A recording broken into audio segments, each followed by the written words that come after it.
everybody. Welcome to another exciting edition of the weekly AMA. Today we have a full house. Well, as full as it gets. I am your man, Dan, from Japan. And we also have our man, Joe, from Colorado. Anyway, let's say hi to everybody. Joe? Yeah, good morning. Hope everybody's having a good week out there. Yeah, it's been an interesting week. And we also have none other than Kushti with us. Say hi to everybody, Alex. Hi, everyone. My pleasure to be here again.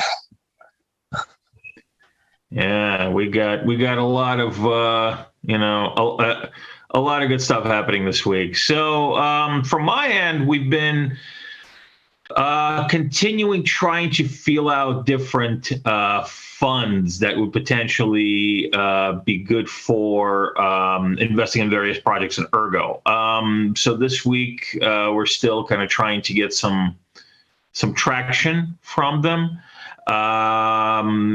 It's not as, they're not as active as I would like them to be, but there's just the market right now, as we all know, are not the best market conditions for funds. So, the response times are a little slower, but still we're keeping at it. And so, we're just kind of trying to get a short list of funds that are interested in working in the Ergo ecosystem, and then being able to liaison them through the Ergo ecosystem to see which projects would be the best for them to be involved in. So that's really exciting. Also, the curriculum, as I said, is going to be starting next year at the university, but I believe that we can actually do maybe like a sneak peek a little later this year for the Ergo course. And as I mentioned previously, wait a second, did we just lose somebody? Yeah, I should be back. Okay. Yeah, because it kind of looks like, wild world of infinity there. All right. Well, anyway, are we still on? Yeah, I think we're still on. Anyway. Yeah. Well, listen, it happens. We live in a highly technical world, and technical difficulties do happen. Right. So the course, right? So the course will be. I'm also working on attracting other universities to doing the Ergo course. I have actually a couple of universities in Europe that I worked with in the past, and I've reached out, and I will be discussing creating the same kind of not just a beginner's course, but maybe something that's a little bit more introduction to different consensus algorithms, introduction to just a little bit more kind of under the hood and theory class. And also, I would also like to actually put together a dev course, but that is still, that'll have to come after this. And I'm still looking for schools that would actually be appropriate for having a Ergo developer course. But again, it'll come in good time. So appreciate your patience. And I think that once these things start coming out, it will attract a lot of new people, and it will give us, just a lot more kind of mainstream digestible material that we can put out there for people to onboard onto Ergo. All right, Joe, how about yourself? What have you been up to this week? I've been busy offline this week, but yeah, we had the dev update yesterday. I read through that. We'll be making a video for Sunday. A lot to catch up on. SIG Gold. There's kind of a working group that need to catch up on, let's say, potential improvements on the back end.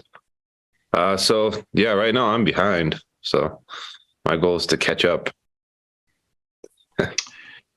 Yeah. It's, I mean, aside from, of course, ergo related, I mean, the general ergo related stuff, there's a lot of development that's happening. I guess, between projects, right? So the Palmyra project, we're also talking to other projects in the ecosystem. We just had a really interesting call with Spectrum today. And we're kind of thinking about how potentially we can collaborate. Also been getting a lot of help from MHS Sam. It's really good to be able to kind of just have all of these resources at your fingertips, because it doesn't really happen as much in other ecosystems, I don't think. It happens in Cardano, but Cardano is much bigger, right? So there's a lot more of this, I guess, independence in different projects, which we also have in Ergo, but I think Ergo is still, kind of small enough and intimate enough for everybody. I get this one guy on the phone, I got another guy on the phone. Well, on the phone, me being old, I mean, on Telegram and on, Discord. But it's just really nice to be able to kind of pull all our resources together and to have really everybody kind of digging what everybody else is doing. And I mean, that's what's happening. I mean, Spectrum, they just like what we're doing, so they're talking to us to see what we can do. MHS Sam is also giving me support because they really like what we're doing, and vice versa. We did the same thing for Rosen as much as we could, give support as much as we could for Rosen, and the same for Spectrum, the same for any project in the ecosystem. I mean, I think that's really the best way for us to make it, is just to understand our individual solutions, but also work in tandem to kind of prop everybody up together. Anyway, Alex, what have you been up to? What news do you have for us? So watching a lot of developments in the community, pretty exciting, such as Auction House version 3 with revenue sharing mechanism. Then Rosen Bridge has good updates recently. So got some documents, private design document from Spectrum in regards with the kind of sidechain network, and it's pretty interesting. But let's see when can we start public discussions. Then also discussing some ideas with Bruno, and discussing possible auction coin implementation with Unreal. Not to mention core development, which is going quite well, and it's on track. So bootstrapping with Utexos at Snapshot, and bootstrapping with Nipa post will be done before will be released. Actually, already done. So will be released before their grocery, and bootstrapping with Utexos at Snapshot release is nearly finalized already. So development is going quite well.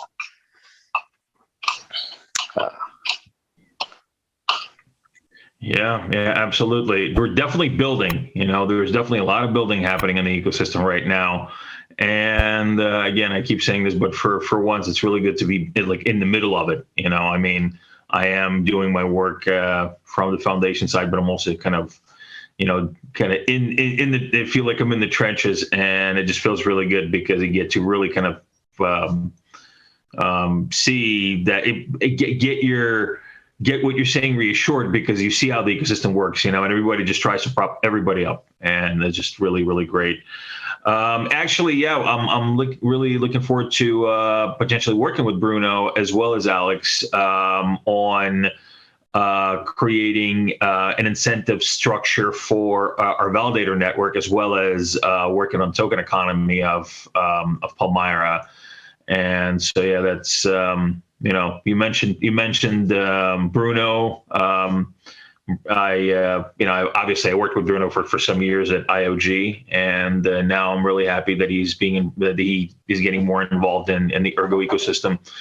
And yeah, you guys should definitely check out Jet Alliance, because a lot of the Jet Alliance tech is Ergo tech, AGUSD, and these other stablecoin parts that or technology that is being used there it was built on Ergo at first.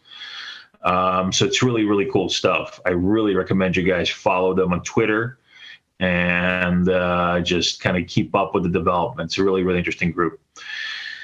All right, let's get to some questions. Let's see, what do we got? All right.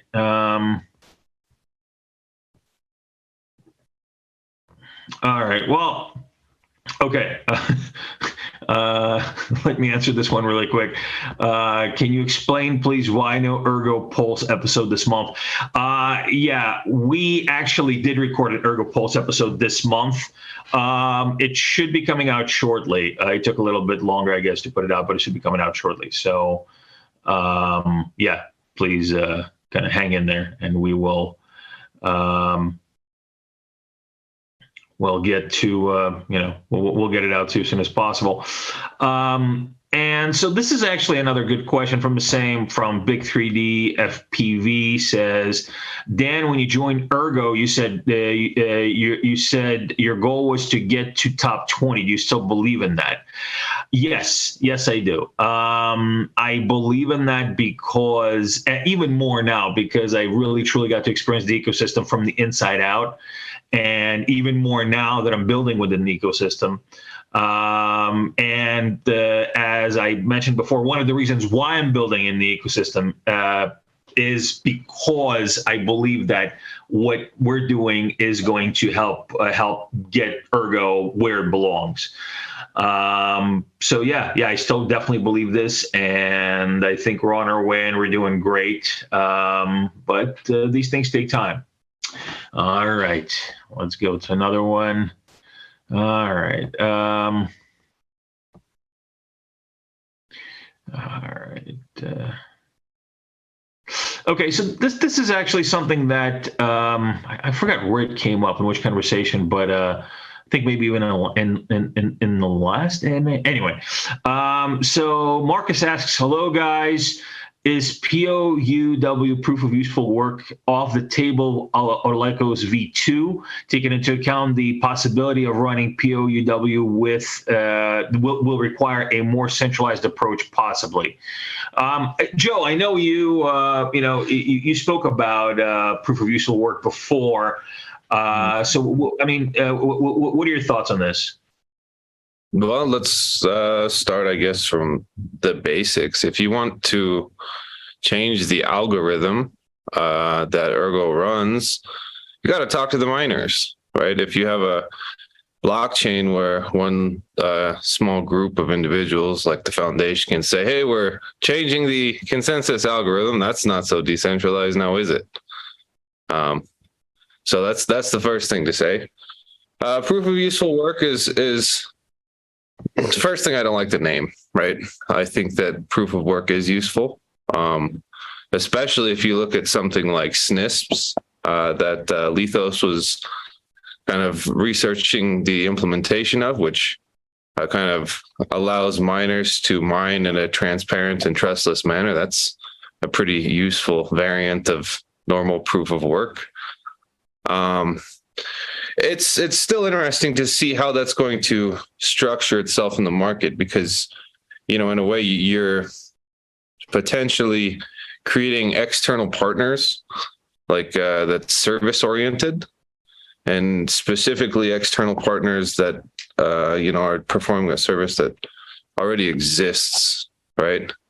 Like I can already rent GPU space for a learning machine or rendering or AI or that sort of thing. And that kind of creates this weird connection to an external economy.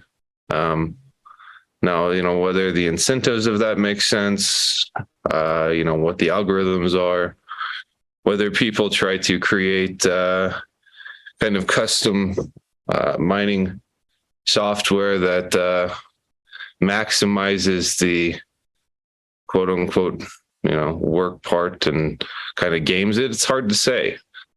Sometimes, you get, I guess, really sexy sounding things, but we also have to take into account the fact that we would be inheriting something that's not battle tested, and trying to kind of put that as the foundation of an existing network probably isn't the best idea right away.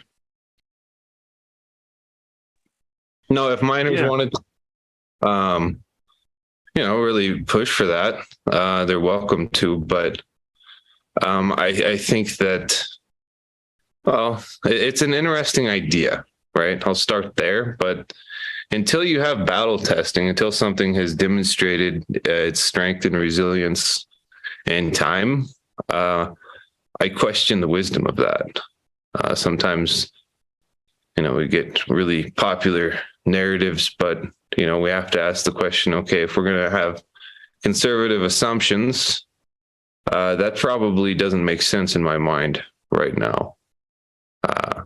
And so, I guess, we'll see. There's probably going to be multiple projects that, attempt that. Now, how useful is it actually versus how much is it more of like a marketing spiel? Let's see. How resilient is it, to custom mining software? How decentralized is it in reality? Let's see. There's a lot of unknowns there. And I think that if you are talking like your base civil mechanism, probably a good idea to be conservative. But, again, why would you ask me? It's a decentralized network, right? Miners would need to decide that. Yeah, I think you could have made the same point last time we were asked about this, and that is, it is an interesting concept, and there's research going into this. IOG is doing research into this, as well as several other well-known researchers. The bottom line here is, like you said, battle tested. It's new. It hasn't been implemented on any kind of large scale. In fact, I don't even know if it's been implemented, period. It'll take time for it to make sense, for it to get properly tested, properly implemented. I mean, there might be a possibility of a side chain or some sort of like a fork trying it out. But for Ergo just to change its consensus to that would not make sense. Not because it's bad technology, but because it's unexplored technology. Just like with anything, you're not talking about a small network anymore. Ergo is a decent sized network. We have a fairly decent sized community. We have miners, we have projects on Ergo. You can just, kind of, again, as you said, Joe, make a centralized system in a decentralized decision in a decentralized system like this. It kind of kills the whole vibe, doesn't it? Well, I've heard that a couple of times where it's like, hey, when are you going to change your algorithm? What if this happens? Are you going to change the algorithm? And it's like, that sounds pretty centralized, right? This isn't Armeanio chain. Yeah, it's the same. We get the same questions about POS. Why don't you do POS? POS is a lot more modern. Why? I mean, why would it make sense for Ergo to be POS? It might make sense for Cardano to be POS because it was designed to be a POS system, but or a POS network. But why Ergo? This is not, it's not like changing engines. Let's put a faster engine into this. I got the standard Honda, put the turbocharged engine in. It doesn't work that way. It's all about,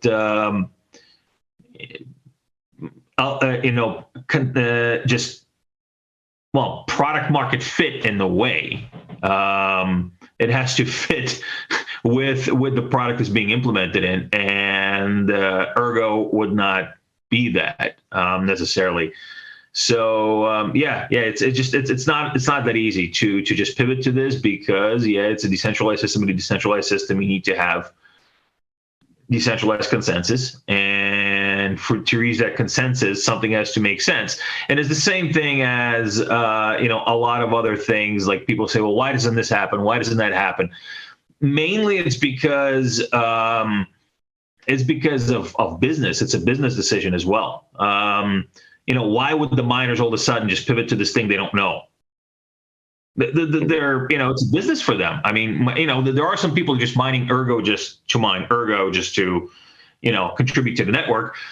But there are quite a few businesses also mining Ergo. So why would you say, okay, I am an electronics store and I sell TVs. They're my best seller. You know what? I'm going to stop selling TVs and I'm going to start selling car radios. I mean, miners would have to do some major changes. Like, if I were to just say, we're going to change it right now, it would kind of rug everybody, right? That needs to come from the mining community. What's your take, Alex?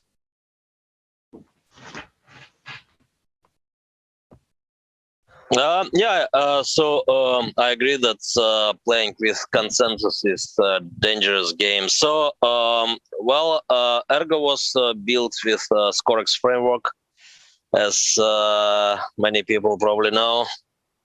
But at this point, maybe many do not know. And Scorex was a framework, modular framework to build blockchains. And actually, the first blockchain we started with was a permacoin implementation, which is also kind of proof of useful work, so proof of storage based, right? So the idea was to build kind of proof of work mechanism where you actually prove that you store a part of digital library, basically, right? Then I made a paper on using it to incentivize storing historical UTXO set snapshots. It was a roller chain proposal.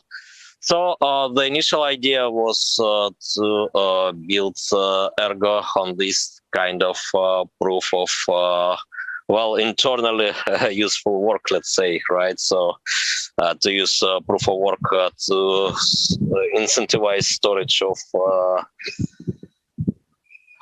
historical UTXO set snapshots. But then I realized that, there are a lot of tricky possible games here for miners. So instead of storing honestly historical UTXO set snapshots, so you can store less and then do more iterations. Then you can tackle this problem by making larger proof size, basically, but then you have bigger block headers, then not so efficient light clients and so on. Right. So then we made much more straightforward Autolycos proof of work. And then there was Firo cryptocurrency. So they had some initial proof of work consensus which was not good, and they adopted pretty similar but not useful proof of work solution called Merkle tree proof, MTP. And they use conservative parameters to avoid possible optimizations. But then it was disaster because they had very large share size. Then most of mining pools did not support Firo because of that. Then they had centralization of mining because no pools, and then some big miners taking control over the network, and very big block headers and so on. So yeah, finally they forked off this MTP. So yeah, and proof of useful work as we have it currently is merely a paper construction, right? So even before considering different problems there, we need to have more concrete proposal, right? So to go from this paper proposal to something more like specification, which could be implementable.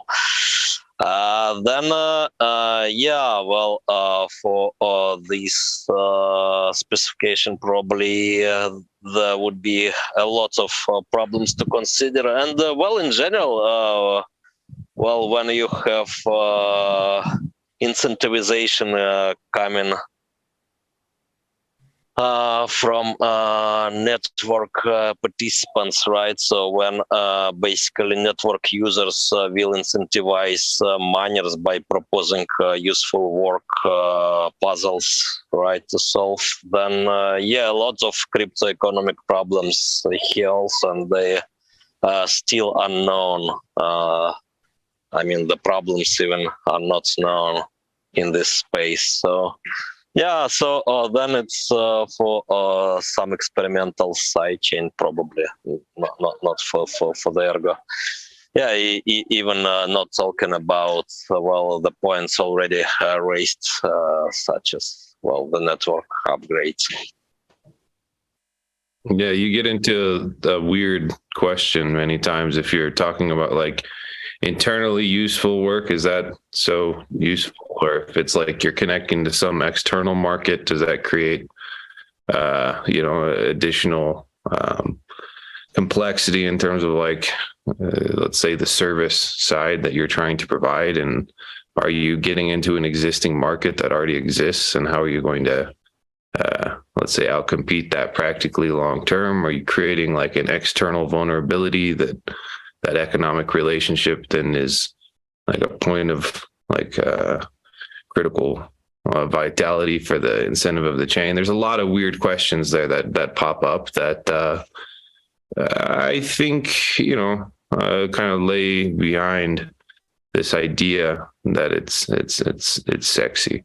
I mean, it's an interesting concept, don't get me wrong, but sometimes when you have something that's an interesting concept, a lot of the trade-offs and complexity get lost in the shine. Nope. Yeah. All right. Well, let's move to a bit of a more of a current events type of question here. So JC asks, what does it mean for Ergo that China opened the crypto market for their Hong Kong territory? You guys seem to be in tune with the Asian market. Okay. China is kind of an odd animal. There is a lot of crypto activity coming out of China. There's a lot of crypto activity in China. And yet the Chinese government just, kind of tries to manipulate the regulation because they think that they don't really ever go through with the regulation, don't really crack down, but they manipulate the market in a way, at least that's what it seems like to me, by saying, oh, well, we're going to ban Bitcoin. It's like, oh, we're going to ban Bitcoin again. It's like, oh, we're going to ban crypto. Oh, we're going to ban mining, all this stuff. What are the reasons? I'm not going to speculate on those reasons, but I basically, what I'm trying to say here is two things. One, they opened crypto for Hong Kong. That's cool, but Hong Kong already has a lot of crypto related businesses, a lot of crypto related projects, and just a lot of crypto activity going on already. In fact, we're actually talking to some funds out of Hong Kong right now. So it's already there. It could make things a little bit more kind of boisterous over there, a little bit, give it a little bit more energy.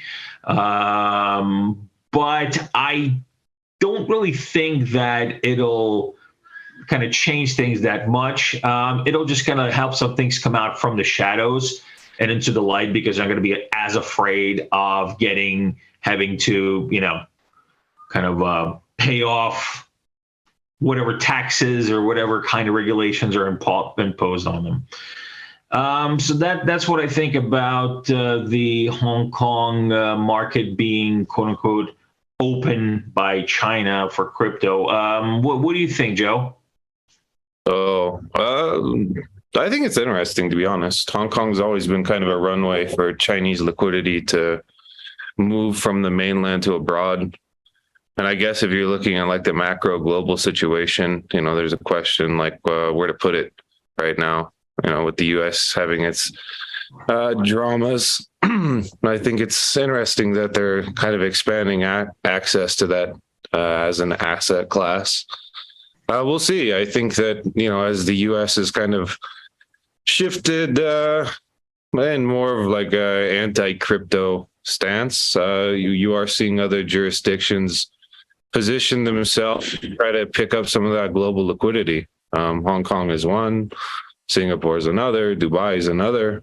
And it'll be really interesting to see how these jurisdictions compete and, the kind of market that they set. Because there is, the bottom line is it's a relatively large asset class at this point.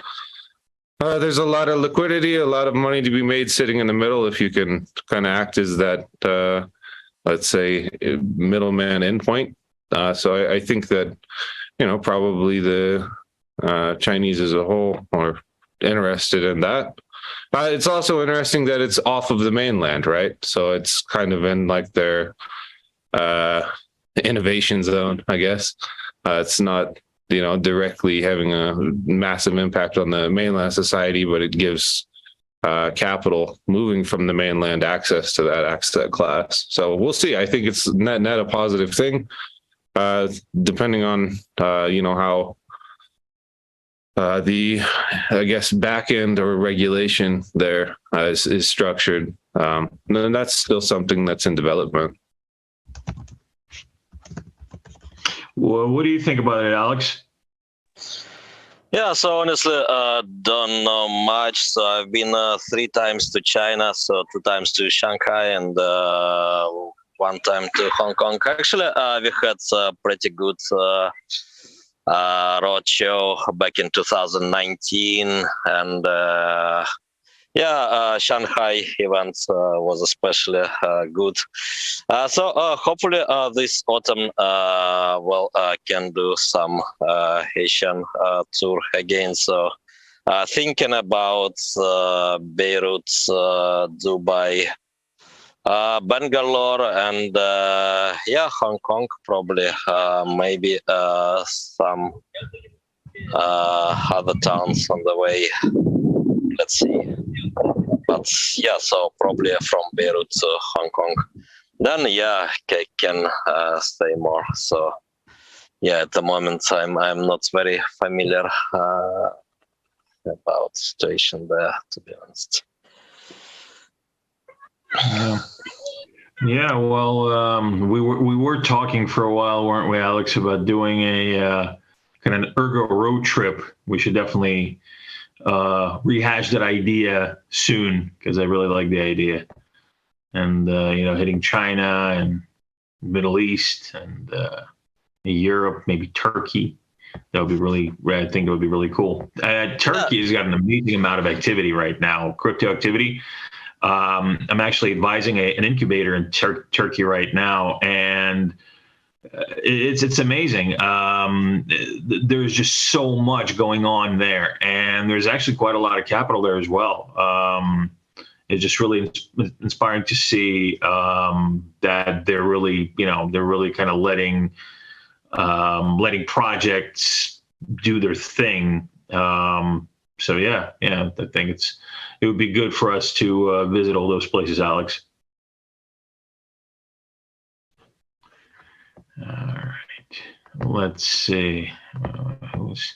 Who's got the next great question? Okay, so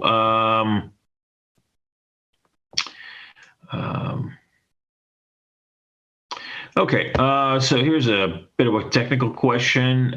So LM says, "Hello. Which is the bigger what is the bigger difference between flux bridges and Rosen bridge? Are there any technological advantages?"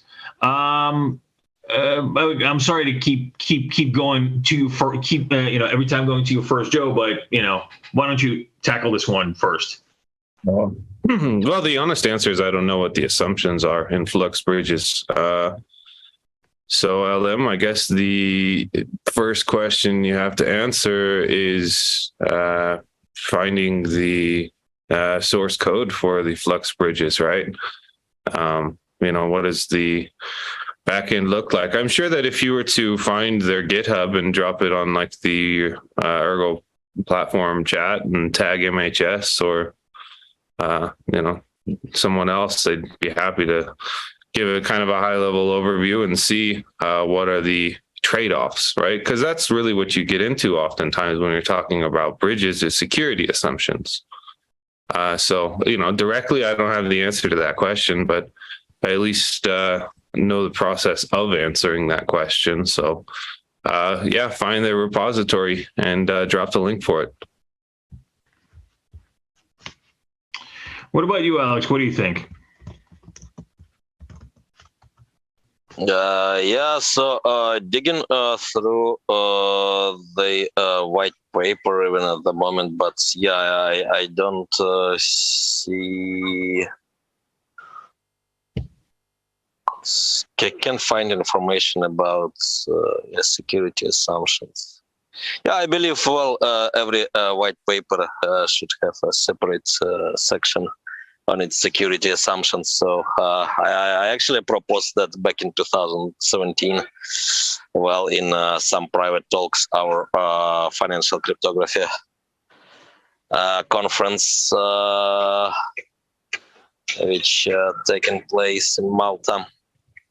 Then I don't really know. So there are some bridging solutions which are very interesting and which are pretty clear about the security assumptions, such as interlay, for example. Looks very good, but it's also fairly complex and it's kind of crypto economic protocol, let's say, and then there are some doubts about its capital efficiency and so on. So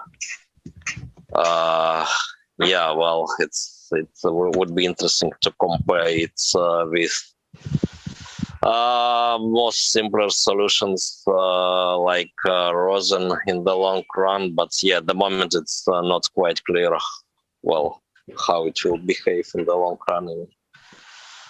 As for all those crypto economic protocols.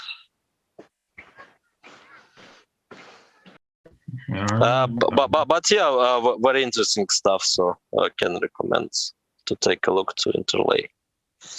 But it's not quite clear how it will work in practice still, to the best of my knowledge. Here's actually another good question for you, Alex. So how hard would it be to implement a Hydra head on Ergo? Obviously not as easy as copy paste, but curious that the actual lift, what the actual lift is, since I'm not a dev. So what do you think, Alex? How difficult or how easy would it be to implement a Hydra head on Ergo?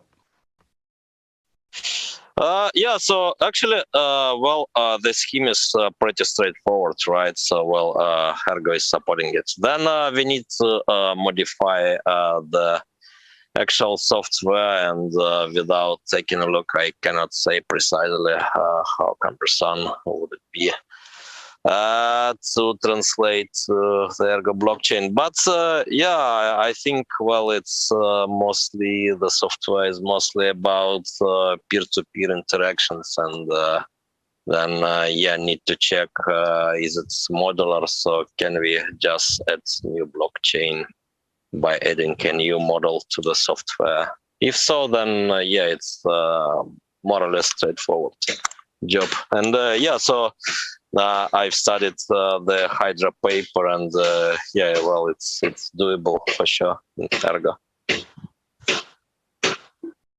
Yeah, I think the bigger question to ask there is where do state channels make sense, right?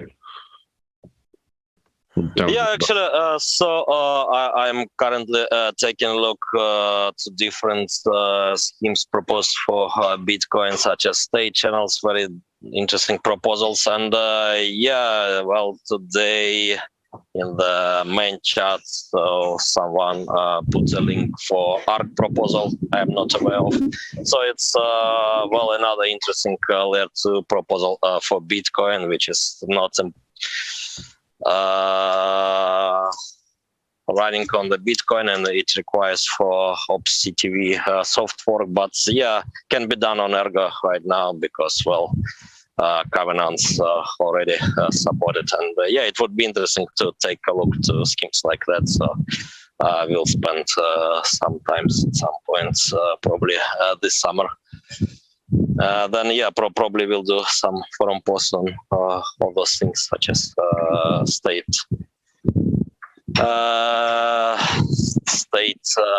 chains and yeah, Hark, stuff like that.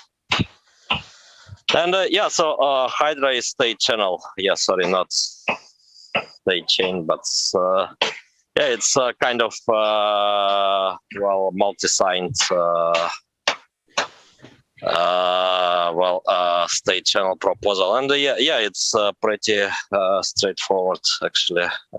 Well, doable on Ergo without any doubt. So, well, I'm now taking a look to, well,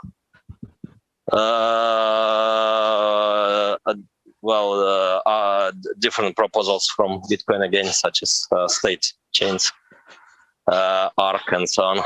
So, yeah, let's see. A lot of different layer 2 proposals, but yeah, well, they're pretty application specific, including Hydra, by the way. Yeah. All right. Well, we got a good question here about, I guess, getting involved. So what is your well, first, it's a question from FC, says, hey, yo, what's your favorite project in development, not personally involved? How can we all help that aren't programmers? Well, first, and I guess, again, guys, no offense to anybody, I am a fan of pretty much everything that's happening on Ergo, but I must say that the one that just really like is Blitz. I love I love that type of game. I love that type of art, and I think that Mick is doing a really tremendous job building this. And yeah, I would say that's my favorite, just personally. But like I said, that should not discount anybody else's project. I am also a fan of many other ones. It's just that one just pops into mind right away. How can we all help that aren't programmers? I'll tell you, it's all about just kind of critical thinking and really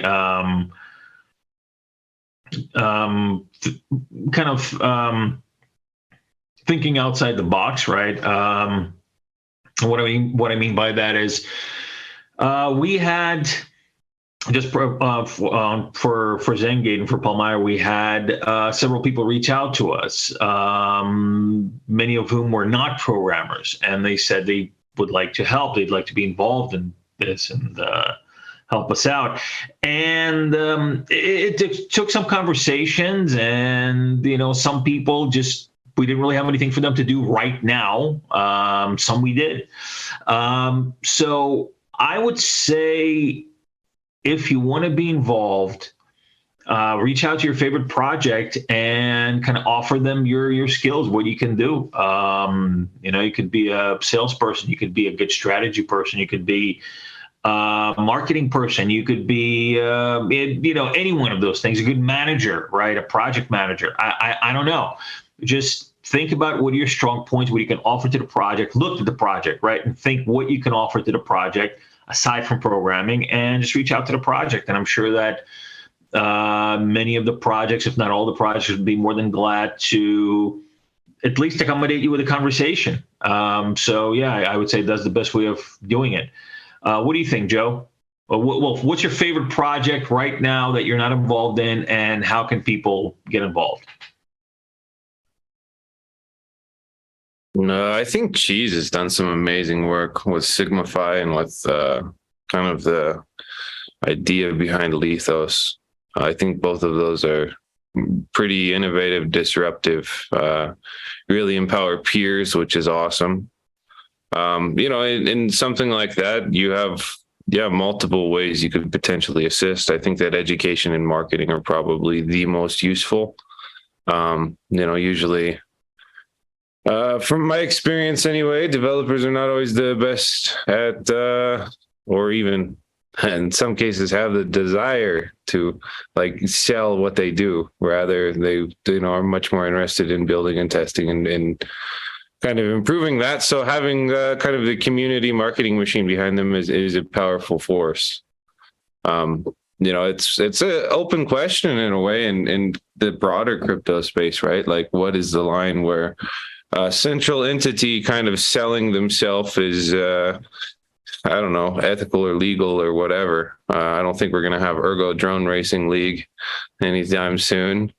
But if you're involved in a project, definitely reach out, learn about it, and help educate others, right? That's ultimately, I would say, a great way to bootstrap peer-to-peer adoption. What are your thoughts, Alex? What is your favorite right now, and how can people get involved? Yeah, so actually a lot of favorite projects, but so if you're asking whom I'm willing to help, raising awareness. That's definitely Lethos. Would like to see it in the wild, as well as analog Ergo, which is peer-to-peer swap based, atomic swap based marketplace, cross-chain marketplace.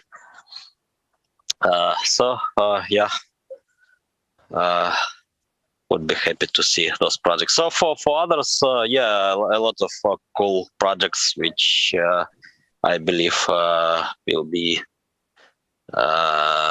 run. But for those particular ones, I don't know about the current state, but would like to see them in the wild.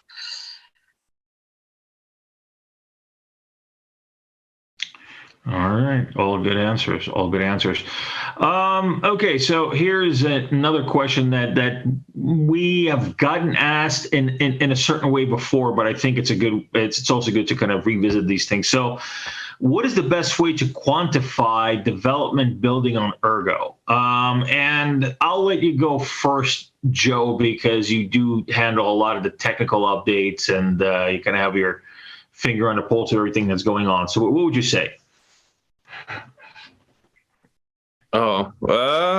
That's actually kind of hard to quantify in a practical way, right? Some people will track like GitHub updates, and they'll say, "Oh, look at how many times this was updated," but that doesn't always mean anything, right? There's a lot of people who will build in some separate repository, and then when they feel like they're ready to update, they'll take a massive chunk of their work and put it in a repository, right? And then you have others that maybe working on refining their documentation, and so they like fix a spelling and it's an update, right? And the other thing that you have to take into account is like the scope of what they're building and the complexity of it. So you have some things that probably are an order of magnitude more complex. So how many moving parts are there? I can say like with Paideia, which is, in kind of the process of coming out, and everyone will be able to test that. That's a pretty broad and complicated backend. That took a lot of time to put together. Versus something that is simple and might have a contract or two. It can be hard because you're not always talking apples to apples development. Like what does that mean? I think that ultimately the best thing to do is to probably tune into the dev updates and communicate, right? If you can communicate with devs, ask them, you'll get an idea what's the scope of their project, how complex is it, and then it's always a matter of time, energy, and resource management, right? Yeah, I mean, I would say I agree with you pretty much on all of that. In fact, on all what you said. First of all, the first thing I thought to myself as well is it is difficult to quantify development, any development, and really a lot of chains like to pretend like they can quantify, development building by, like you said, by GitHub updates. But then again, I make like 4 different GitHub updates every single day for Palmyra, but it might be 4 different modifications to the SBT file, which is like 1 line of code, and it doesn't really change much. So, you could look at my GitHub activity, you could think of, oh my God, there's so much going on. And some days there might be, but some days it might just be like 5 different updates of me changing this one thing back and forth. So yeah, that's I always kind of look at the whole GitHub commits metric with a grain of salt. Another one that really people like to try and quantify these ecosystems with is how much development, how much building is happening is with TVL, because you got TVL, that means you got all these different protocols and all these different things running on the chain. And that means people are locking up their funds and stuff like that. But again, TVL is also another bullshit metric because there is no unifying definition of TVL. One chain might define it one way, another chain might define it another way. One chain might say, we got like $1 billion of TVL, but that's because they have locked staking or something. They don't have liquid staking. So it's difficult. I think, as again, you said, Joe, the best way is to kind of get your own feel for it. I mean, it's just the proof is in the pudding and it has to be in front of you. You have to look at the output, right? You have to look at what projects are coming out. Where are these projects? And as you said, the caliber, the width of the projects that are coming out, because there could be, and again, this is also, I guess it's to each their own, right? To really quantify this, it's just to each person will have kind of their own understanding of the volume of building. You could have a chain that's got 200 projects in development, but they're all the same copy pasta bullshit of, a million things that have already been done. So to me, that doesn't count. I mean, if you're talking about innovation, then I think that Ergo has got more innovation happening and being built than probably like 95% of all blockchain projects out there. So I think it's an individual thing. I think that it has to be an individual thing. You have to really kind of get the feel for what is happening, and you have to really kind of decide for yourself if what is happening is relevant, and then you'll be able to quantify it for yourself. What do you think, Alex? So pretty much agree. It's a complex talk, and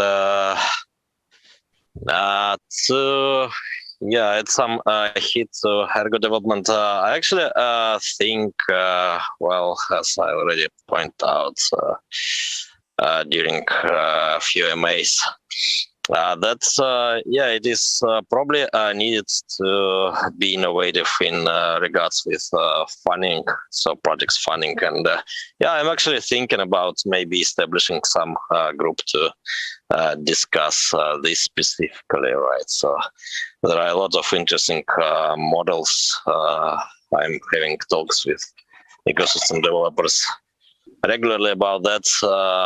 Different models of funding can be tried out.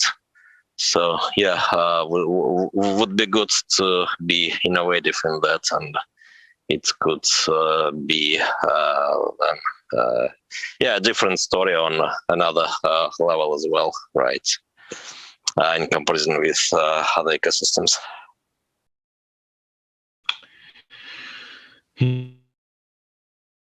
Yeah, okay. Well, I think this is a good place to leave it off for this week. I will answer one last question, and that is, Dan, how long did you not sleep? Well, again, it's hard to quantify that because I do get sleep. It's just, is it quality sleep? How long has it been since I've gotten quality sleep? Probably about 2 weeks. Yeah, building stuff, especially when it's not a hobby, when this is what you're doing, especially in a startup, is not easy. You don't get to sleep much. Neither has Sam, neither has many of the other people that are involved in what we're doing. But there's a sacrifice you have to make if you want to, if you want to make things happen. And it's a sacrifice that I'm making, obviously, for the project, for my company, and but it's also for the Ergo ecosystem, because again, like I keep saying, this company and this project was started from the notion that Ergo needs mass commercial adoption. And this is why I started this project, and this is why I believe that this project will really drive that mass commercial adoption for Ergo. And yeah, if it means that I don't get to sleep for about getting real good quality sleep for about a year, well, then be it. I'm not that old just yet. Anyway, all right, guys. Well, I guess that's all the time we have for this week. And we would like to thank you for all the great questions. And so thanks, Joe and Kushti, for joining us. And yeah, we will see you next week. Same time, same YouTube channel. Have a good day, everybody. Thank you, everyone. Bye. Have a good one.